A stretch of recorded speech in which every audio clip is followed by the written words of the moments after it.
Seema, and I am back with a new lesson on how to politely end a conversation.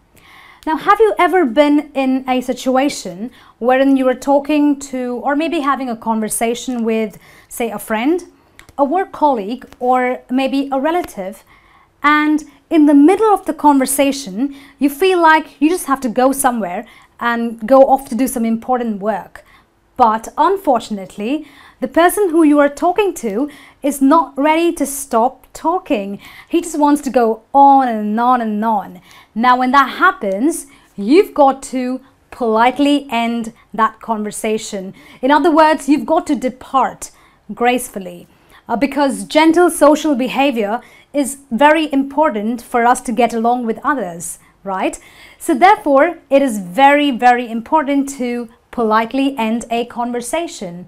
Now, how do you go about doing it? The first important thing to understand is body language. When you want to end a conversation that is really not going anywhere, you've got to give away the right body language. So firstly, you might want to give shorter responses.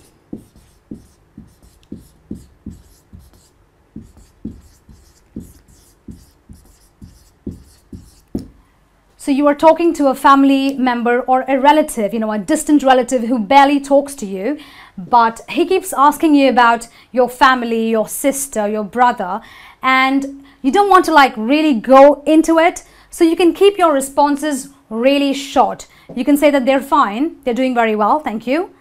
Keep your responses really short, clear, and crisp. Another thing you could do is maybe taking a small step back. So you could step away a little bit, when you are talking to someone and when you're really into the conversation, you're really quite close physically to the person. But when you want to put an end to the conversation, it's time to step away a little bit so that the person in front of you kind of gets the message indirectly. Another way of maybe giving away the right body language could be having a wandering gaze.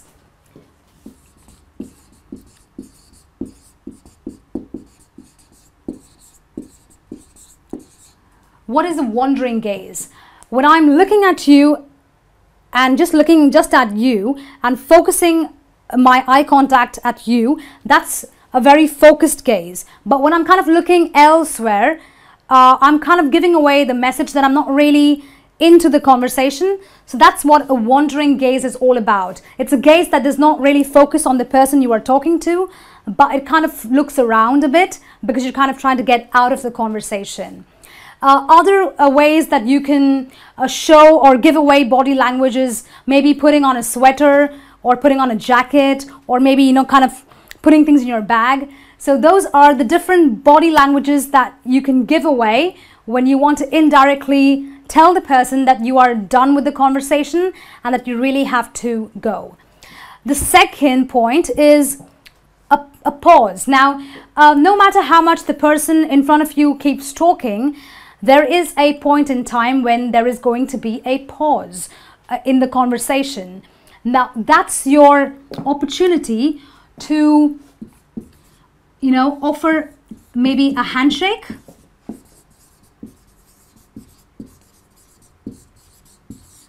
and tell them that you have to go. So when you have the pause when there is a pause in the conversation, you can just quickly offer a handshake and say that, look, I've got to leave now. So that is a very vocal way of saying that you want to end the conversation. The third point would be to apologize, but be firm. A lot of times people are very sensitive, and it happens with people who are our friends, our relatives, or people at work that we know. So sometimes for these people, you've got to apologize. You've got to say, I'm sorry, but at the same time, you've got to be very firm about your decision to not carry on with the conversation anymore. So you can say something like, I'm sorry, but I have to go. I'm sorry, but I have something very important to take care of. Okay, so you are apologizing, but at the same time you are being firm. You are telling them what you'd like to do. And our next point is appreciating. So because you are talking to someone, you've got to appreciate the time they've taken out to actually have a word with you. So when you, after apologizing and saying what you really need to do, you've got to also appreciate them, telling them something like, I'm so glad we've had a chance to talk. I'm really happy we could talk, but I've got to go now. I've got important things to attend to. And the last point is suggest. When I say suggest, I'm talking about suggesting a future meet with the person, if you're really interested, that is. So if you're not really interested in meeting the person, you could be polite and say, I'll see you later then, or I'll see you some other time.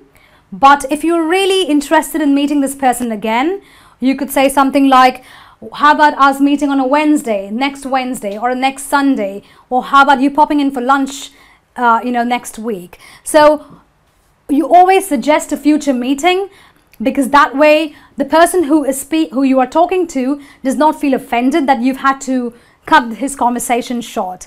So when you do all of these things, you are actually politely and gracefully ending a conversation which would have otherwise lasted a really, really long time.